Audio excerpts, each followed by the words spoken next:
Good morning, everyone. It is February 1st, Saturday morning. I'm here at the shop by myself. Luke and Jonathan are at Beckett's basketball game, but they'll be back here shortly. I came down here knowing I was going to be here by myself, at least for a little while, to hopefully get my planter at least to the shop.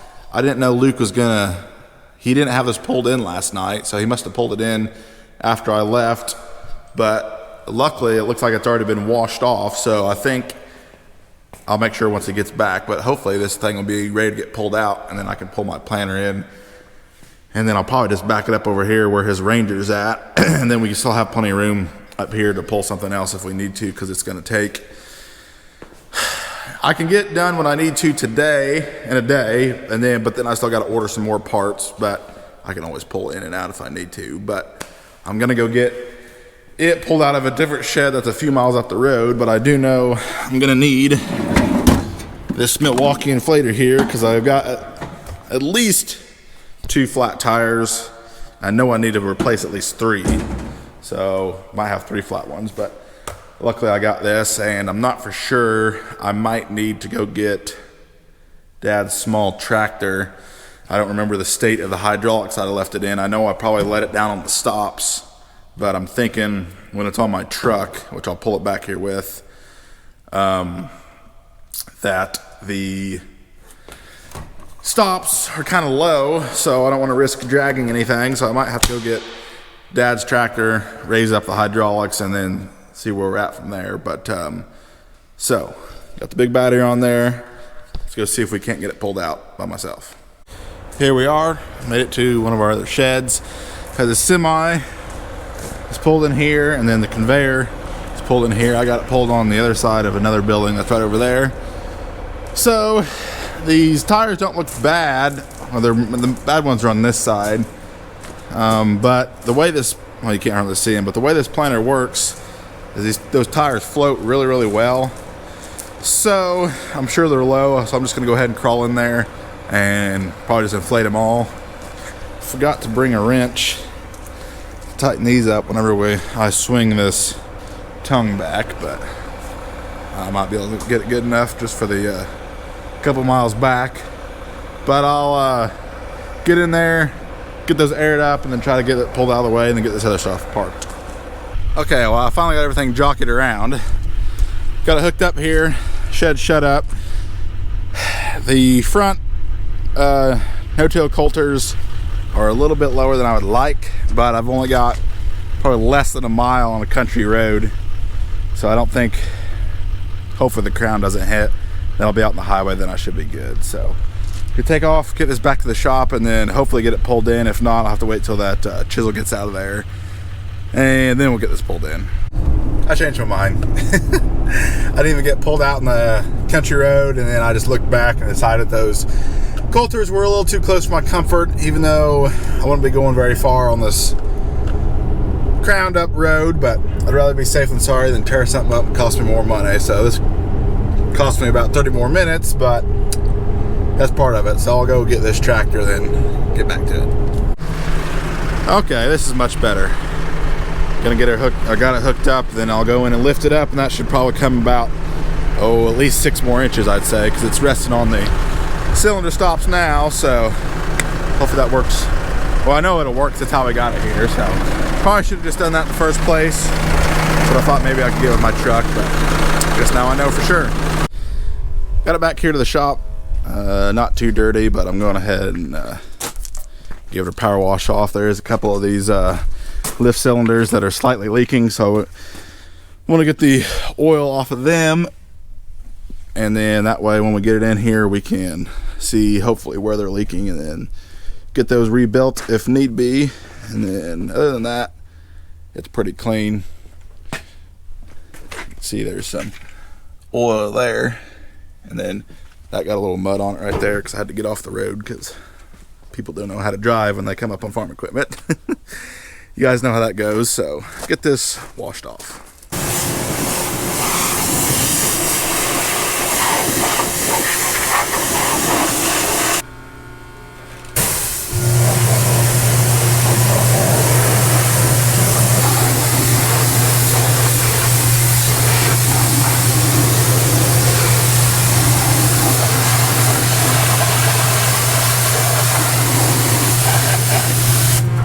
I gave it just a quick rinse, nothing special, just to get the dust and the little bit of dirty water off that was on it when I brought it back. But Luke's got his disc gripper inside.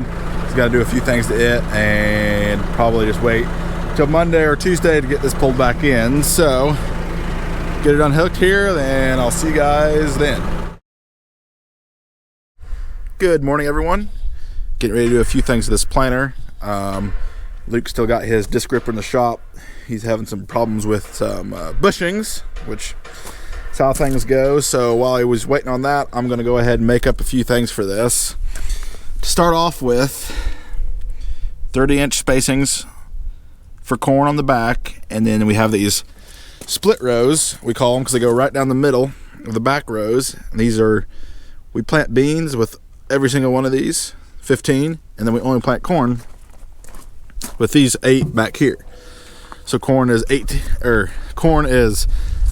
spacings, and then your beans would be on 15-inch spacings. But this is only a bean planter before I got it. So what I'm gonna have to do, we do this on our Kinsey bean planter, is get these to raise up and stay up out of the way when I'm planting corn. That way only the back 8 are in the ground. And to do that, when these lift up, there gets a gap right here, and I'll go show you on our other planter. We have to make a spacer that swings back in here, so you set this down on a block and that raises the whole thing up, and you put your spacer in here, and that keeps these row units, these front row units, picked up off the ground. Like I said, that way whenever you're planting corn, you're only dragging your back 8 rows. And then whenever we need to plant beans, we drop down the front 7, and then we plant 15-inch rows with 15 rows. But I'll go in this other building and show you guys the actual things of what I'm gonna make. So our bean planters are here, but our little jumping planter, jumping ponds and stuff with, is here, and replants. So I'll show you guys, we got it on this, in case we need to lift up some rows. But this is it right here. So when this lifts up, you get a gap right here, and this flips over, that sets on there. So you need 2 of these per row. So you can see there's another one there. We got them on all these rows in case we need to lift them up. On this little planter, normally we don't, but so these things, $50 per row. So $25 a piece for each one. I obviously don't want to spend that much money, because $350 for those pieces is a little ridiculous. So I went to the local Roll King, for those of you who have those in your area. I know I could have gone some other place, but I had to get some other stuff, and picked up some flat iron that I'm going to make some of those stops with, including a $25 drill bit and a can of paint, and I bought hardware to mount it. So hardware, paint, drill bit, and steel was $85 total. So that sounds like a pretty good deal to me. So I'll be able to do 7 rows for less than the price of 2 rows. But I'm gonna have to go in the shop over here and make a jig. That way I can make these things as consistent as possible. Okay, here they are all made up. These 3 right here, or 4, unfortunately I had to make out of some slightly different material. I was a bit short on the steel that I originally got, so I had to go find some other stuff, a little bit thinner. It's not quite as wide, but it'll still do the job. All I got left to do is, well, I shouldn't say I was totally done, but all I got left to do is drill a hole on each side for it to mount on the planter frame, and then I'll get them painted and they'll be ready to mount up whenever I get that thing pulled in here. Luke is hopefully gonna have this thing done tomorrow. He had to run and help Dad unload some oats for the cows, so he's been gone for quite a while doing that. I had to get the conveyor and stuff set up, so hopefully he should get that out of here tomorrow, and then I can start on my planter. Probably be tomorrow afternoon, but unless something else changes, I'll see you guys tomorrow. Hello everyone, it is now about 2:45 the following day. I got a little carried away started doing some stuff on this planter, not a whole lot. I've got one of the old closing wheel brackets off and one new one on. It's not lined up or anything, and I've got this is just sitting on there loose for now for looks, but just wanted to see what that looked like, make sure it was going to fit before I got too carried away. But got 7 more to do in the back and then 7 more in the front, but I had to go in town and get some hardware for those. So while I was in town, I had to get some plugs, because what we decided to do, Dad was kind of helping me decide this, is this thing has 1, 2, 3, 4, 5, 6 tires and lift cylinders. Well, we got to thinking, there's a lot of guys who run these 8 rows with 4 and sometimes 5 60-gallon tanks full of fertilizer. And I did some math, and that equals like 2,000 pounds or better of weight on these frames, and they still only run 2 lift cylinders. So 2 there and 2 there. These third ones, extra ones, were added. It was actually probably the inside ones were added whenever this had these split rows put on the front. I don't know who did it, but whoever did it did a really nice job. But they added those just, for obviously for extra lifting capacity. But the reason why we wanted to take them off is because, as you can see, this tire runs right behind this front bean row. And for you, those of you who are farmers, know that that's difficult to get your planting depth right, because that changes drastically per conditions. You might be fine on one setting one day, and the next day, or a different field, could be totally different. So we wanted to eliminate that. And I also I was gonna have to buy 3 new tires. Well, now I might only have to buy 1 new tire, because I'll be able to swap them to the 2 axles that we're gonna keep if need be. So as right now, we're thinking 2 right there behind the tractor tires, 2 right here behind the tractor tires, and this will most likely be coming off because I'm planning on getting a different population monitor, and that's for the old style population monitors. So before I got too carried away, I got these cylinders taken off, left all that frame right there, the lift frame, and made sure it was going to lift. And it will, which I figured it would. We were lifting it up with a forklift that's all auxiliary hookups. So glad to have that figured out, I guess. We still have to remove that bracket, but we can do that another day. But another reason there was 3 reasons we wanted to eliminate these outside tires, if could be, is if I can get it to work. I've got an in transport. Basically, it's a frame that mounts in here, and then a tire comes out here on a hydraulic cylinder, and you raise and lower it, and that lifts your planter, and then you mount a hitch on that side that's removable. That way you can pull it down the road or park in a shed without having to be this wide, because going down the road this wide is not fun. And it's hard to find a shed, old shed or whatever, to rent that has doors this wide that are, I don't need anything big, so a smaller shed. It's hard to find smaller sheds with doors this wide, so that'll make it a lot easier, hopefully, in the long run. But we're probably gonna continue, Jonathan and I are gonna continue putting on these closing wheels, see how far we get today, and then I think I got it washed up decent, but I think there's a cylinder in here for these markers that I'm pretty sure is leaking, so I'm gonna check into that.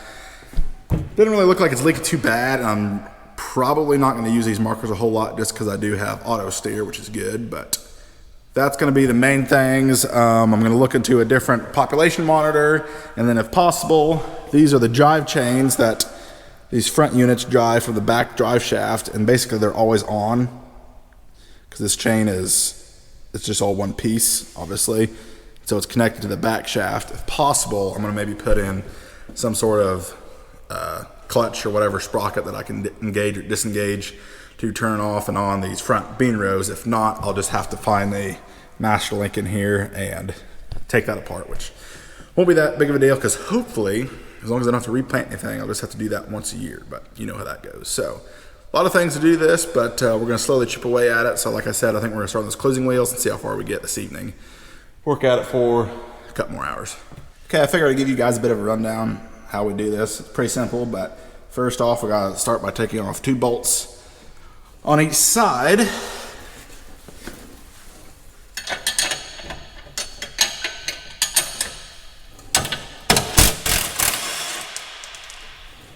Keep the nut, we'll need it for later.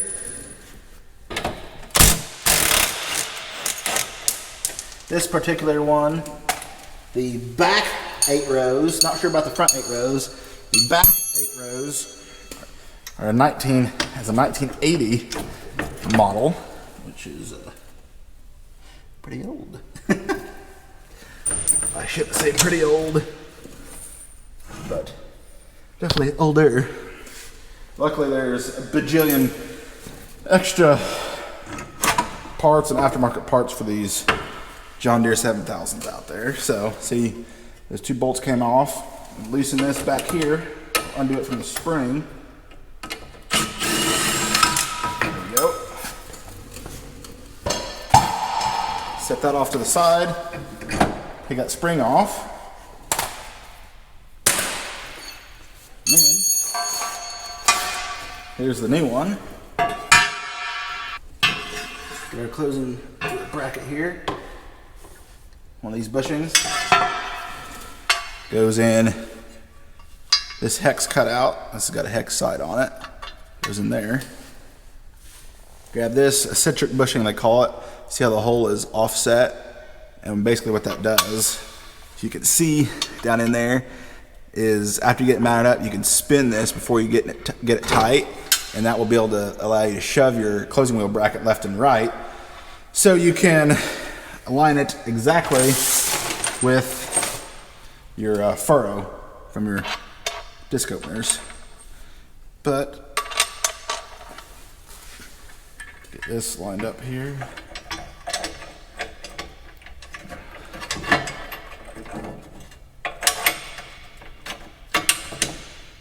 Right there. Get the old washer, lock nut, reach up in here, and get that started.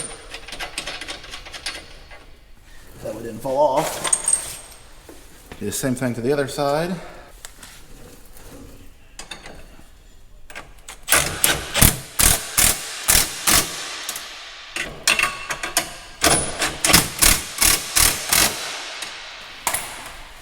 There's that, you can see, got those pretty tight, but it still pivots up and down. Take your spring, hook it up underneath here, line it up in here. You take your handle, stick it down in here.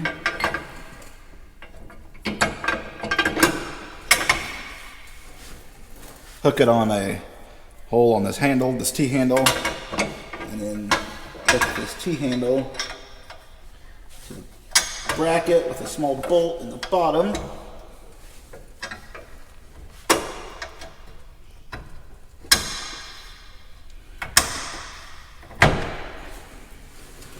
Get lined up here. Nut on there. Just like that. See right now, not much tension. Pull this down one, more tension. Down one more, and you got up to 4 tension settings. See, 1, 2, 3, 4. And I guess I should explain for those of you who don't know, I'll use an old one, it's got wheels on there. The seed trench gets opened up by these disc openers. And then back behind here, if this is all part, I'll show you later, but back behind here, the seed drops down out of the box in between these 2 wheels. These wheels are the essentially the depth gauge.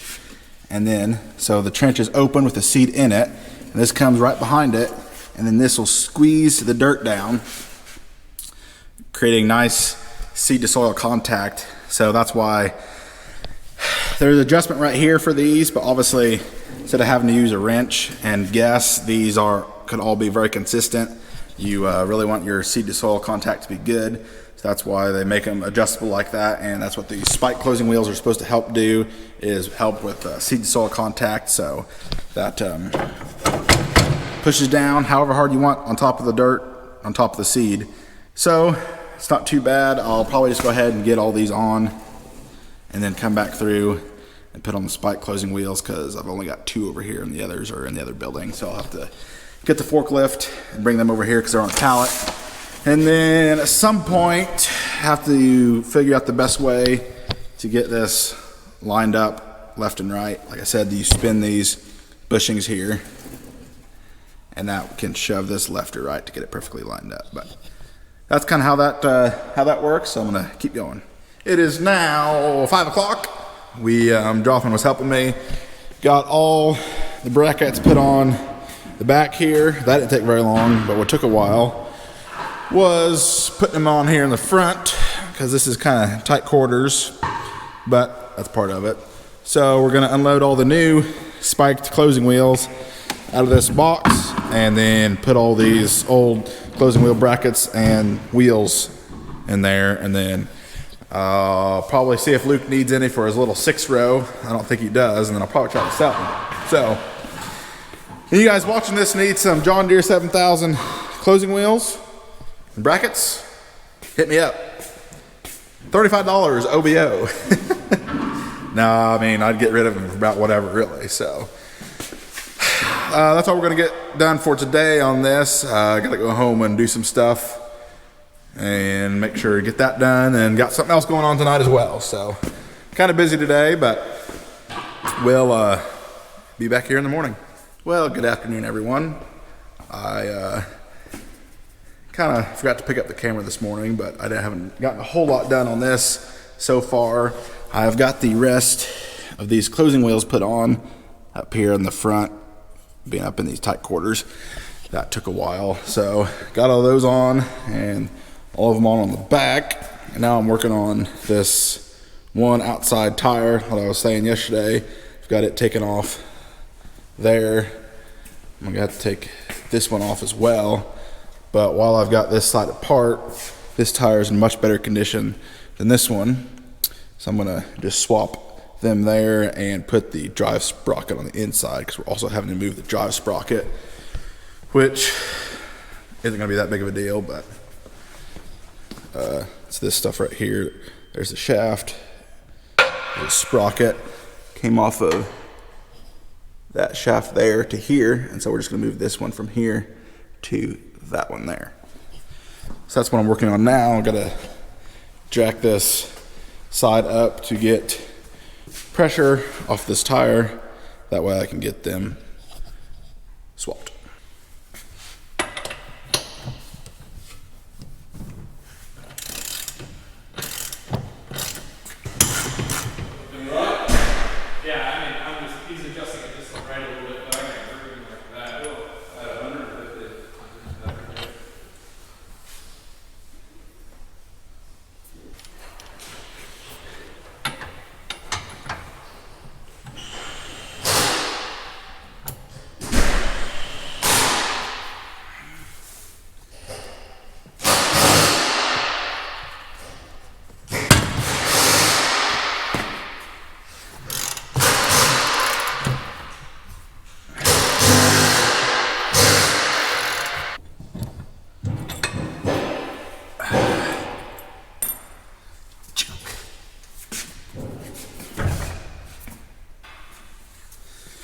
This here is the chain idlers. Goes on the inside, and the chains will run through here and up to the drive shaft.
Here is the tire that I'm going to replace.